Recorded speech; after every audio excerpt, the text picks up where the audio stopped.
하나님이란 말이 빠졌는데요. 하나님은 성전 건축에 대한 마음은 보도 기뻐하십니다 라는 제목으로 말씀을 나누겠습니다. 일찍이 성교도들은 특별히 이렇게 서로 성도들이 만날 때마다 이런 신앙의 고백을 서로 나누었다고 합니다. 단 한 번밖에 없는 인생, 그것은 곧 지나갑니다. 오직 예수 그리스도를 위해 행한 것만이 영원히 남을 수 있습니다. 오직 한 번밖에 살 수 없는 인생, 그것은 곧 지나간다는 거예요. 그런데 우리가 오직 예수 그리스도를 위해서 행하는 그 일만이 영원히 남게 된다, 이런 인사들을 나누었다는 거지요. 그러니까 땅의 것에 집중하기보다는 우리가 하늘의 것인 예수 그리스도에게 집중하는 삶, 그분을 위해서 헌신하는 삶만 사는 것만이 남는다라고 인사를 나누었다는 거지요. 여러분, 신앙생활에는 두 가지 신앙생활로 크게 나눌 수 있습니다. 하나는 받는 신앙입니다. 무조건 받아야 되죠. 다른 사람들이 나보다 하나를 더 받으면 배 아파하고 힘들어합니다. 특별히 이렇게 주일날 아니면 또 다른 날 이렇게 성도들이 오시는 걸 보면 반갑지요. 그래서 우리 안내위원들이 반가우니까 또 이렇게 반갑게 맞이하고 하는데, 저희가 코로나 때문에 2년, 3년 또 교회를 안 나오신 분들 있지 않습니까? 그러면 너무 반가운 나머지 가서 꼭 안아줬는데, 그 뒤에 오신 분이 이제 이분 안아주시니라고 사임을 놓쳐서 그분하고 인사를 못 나눴어요. 그러니까 이제 그분이 차별한다는 거예요. 저 사람만 안아주고 나는 안 척도 안 한다는 거예요. 이게 이제 받는 신앙의 수준에 머물러 있는 거죠. 여러분, 사람은 모두가 부자나 가난한 사람이나 받고 싶은 마음은 똑같이 있습니다. 그게 우리가 갖는 본능적인 신앙의 모습이죠. 그러나 신앙이 성장하고 성숙하면 여러분, 신앙의 완성이라고 말할 수 있는 건 뭐냐면 주는 신앙입니다. 그래서 예수님께서는 여러분, 주는 것보다 받는 것보다 주는 것이 더 복이 있다라고 이야기를 하지 않습니까? 여러분, 특별히 오늘 말씀을 보면 받는 신앙보다는 주는 신앙. 여러분, 특별히 받는 신앙은 특별히 이 땅에서의 축복들을 받기를 원하죠. 그러나 주는 신앙은 하늘의 보물 창고에 쌓는 믿음이 있을 때 주는 신앙생활을 할 수 있습니다. 그러니까 지금 하늘의 땅의 축복들을 내가 자꾸 가지려고 하면 자꾸 받아야 되는 겁니다.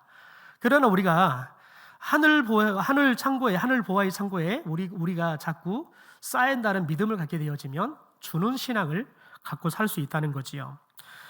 오늘 보면 하나님의 사랑을 참 많이 받았던 사람, 그리고 또 하나님을 누구보다 사랑했던 사람 다윗이 등장을 합니다.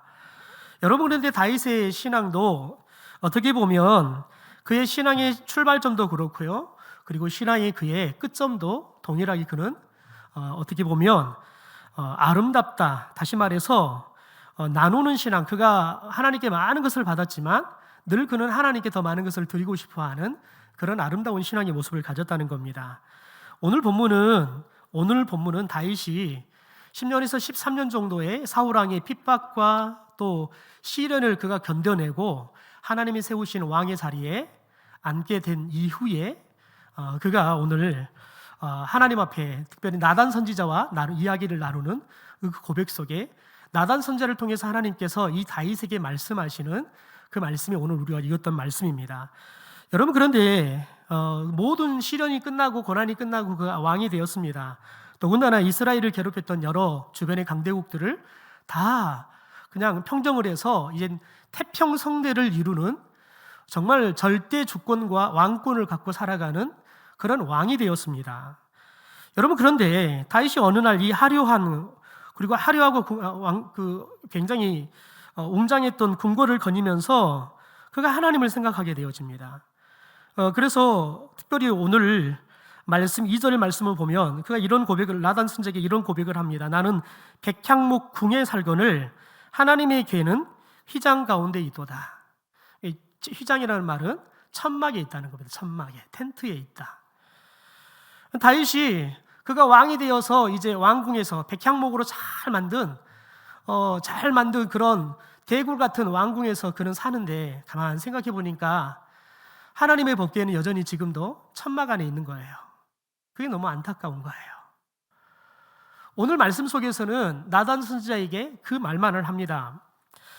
여러분, 그런데 그 말만을 하는데 실은 다윗이 나단 선지자에게 나는 지금 백항목 궁에 살지만 하나님에게는 휘장에 있다라고 이야기하지만, 여러분, 이 속에는 어떤 말이 담겨 있냐면, 하나님의 계가 여전히 지금도 천막에 있는데 내가 언제까지 이렇게 나만 하리와 난궁에 있겠냐, 하나님의 성전을 지었으면 좋겠다, 이런 그의 계획을 이야기를 한 거지요. 그랬더니 나단 선지자가 이 다윗에게 이렇게 말을 합니다. 3절에 보니까요, 여호와께서 왕과 함께 계시니 무릇 마음에 있는 바를 행하소서라고 이야기합니다. 마음에 있는 모든 것들을 행하라라고 이야기를 합니다. 여러분, 그런 전제는 뭐냐면 하나님이 왕과 함께 계신다는 거예요. 하나님이 왕과 함께 계시니까 지금 당신이 마음에 품는 하나님께 성전을 지어주고 싶은 그 마음, 그것들을 행하십시오. 여러분, 나단 선지자는 하나님의 음성을 듣고 사람들에게 들려주는 선지자 역할을 하는 사람입니다. 그러니까 선지자는 자기의 생각을 전하는 사람이 아닙니다. 하나님의 말씀을 듣고 전하는 사람이 선지자입니다. 그런데 나단 선지자가 다윗의 이야기를 들어보니까 정말 그건 좋은 생각인 거예요. 정말 하나님도 기뻐할 생각인 거죠. 그래서 나단 선지자가 하나님의 음성도 듣지도 않고 그 다윗의 그 말이 너무 감동적인 거지요. 더군다나 하나님의 선지자인 그게 얼마나 마음이 감동되겠습니까? 그러니까 나단 선지자가 하나님께 뜻을 묻지도 않고 그냥 다윗에게 그렇게 말합니다. 하나님이 당신과 함께 하니까 당신 마음에 품는 대로, 당신이 마음 먹은 대로 행하십시오. 그렇게 이야기합니다.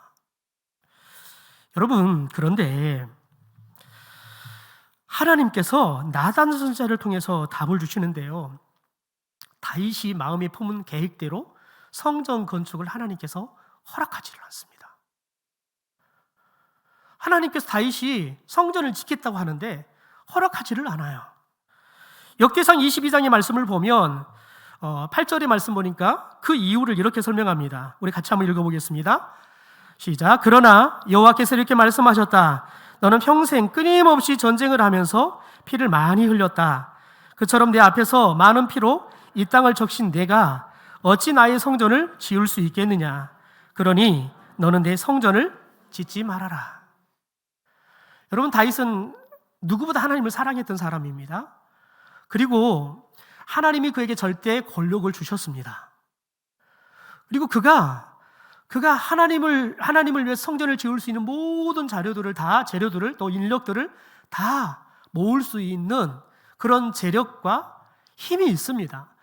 그러니까 하나님의 허락만 하신 바로 성전을 지을 수 있을 만큼 모든 게 다 구비가 되었습니다. 그런데 하나님께서는 그 거룩한 생각인 성전을 짓는 다윗의 마음의 계획을 하나님께서 허락하지 않습니다. 그러면서 너가 전쟁하면서 얼마나 많은 피를 뿌렸고 땅들을 그 피로 적셨느냐. 그런데 너가 그 피 묻은 손으로 이 거룩한 성전을 짓겠다고 짓지 말아라 라고 이야기합니다. 여러분, 이 말만 들으면 참 다윗이 서운하겠지요. 아니요, 하나님은 어떻게 그렇게 매정하게 이야기하시지? 그런데 여러분, 하나님께서 그 다음 9절과 10절의 말씀에 하나님께서 하나님의 계획을 이야기합니다. 하나님께서 다윗이 아니라 그의 아들을 통해서 성전을 지을 것이다. 그리고 다윗의 후손들에게 어떤 복을 주실지, 축복을 주실지 이야기합니다. 우리 같이 한번 9절 10절을 읽겠습니다. 시작. 그러나 내게서 태어날 한 아들이 내 집을 지을 것이다.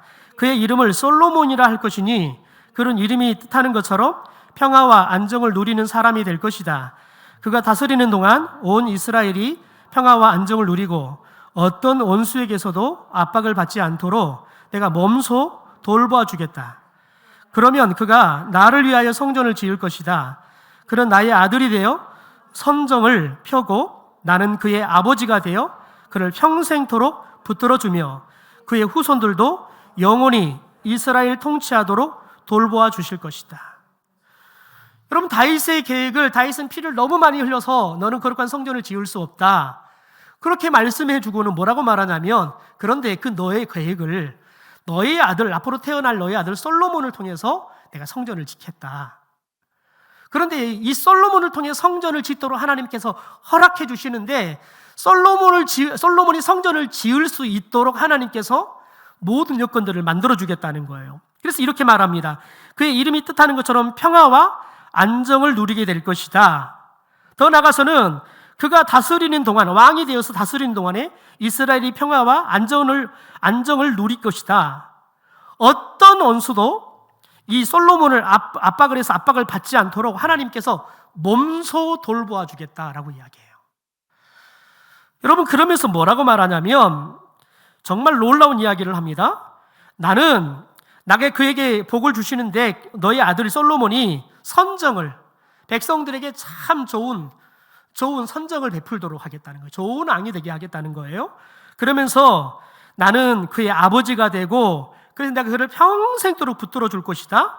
또한 그의 솔로몬의 후손들에게도 영원히 이스라엘을 통치하도록 내가 돌보아 줄 것이다 라고 하나님께 주실 축복에 대해서 예고해 주십니다. 여러분, 하나님은 다윗에게 성전을 건축하는 것들을 허락하지 않았습니다. 허락하지 않았는데 하나님께서는 그 대신 너희 아들 솔로몬을 통해서 내가 성전을 짓고 아들이 성전을 지을 수 있도록 내가 아들에게 어떤 복을 주겠는지 축복에 대해서 다 이야기를 해줍니다. 여러분, 하나님께서 다윗에게 성전을 짓는 것도 허락하지 않았는데 다윗에게 이런 축복을 주시는 이유가 뭘까요? 역대하 6장 8절의 말씀을 보면 그 이유를 솔로몬이 밝힙니다. 우리 6장 8절의 말씀을 같이 한번 읽어보겠습니다. 시작. 여호와께서 내 아버지 다윗에게 이르시되 내가 내 이름을 위하여 성전을 건축할 마음이 있으니 이 마음이 내게 있는 것이 좋도다. 하나님께서 다윗에게 성전을 짓는 것은 허락하지는 않지만 다윗이 하나님을 위해서 성전을 짓고 싶은 그 마음을 보고 하나님께서 내가 너무 좋다, 내가 너무 기쁘다. 그래서 다윗이 성전을 짓지도 않지만 하나님께서는 그 마음만으로도, 다윗이 그 마음 품는 것만으로도 내가 너무 좋다, 내가 너무 기쁘다. 그러면서 하나님께서 다윗에게 그런 하나님의 성전을 짓고 싶어하는 그 마음들을 기뻐하시면서 다윗에게 복을 주십니다.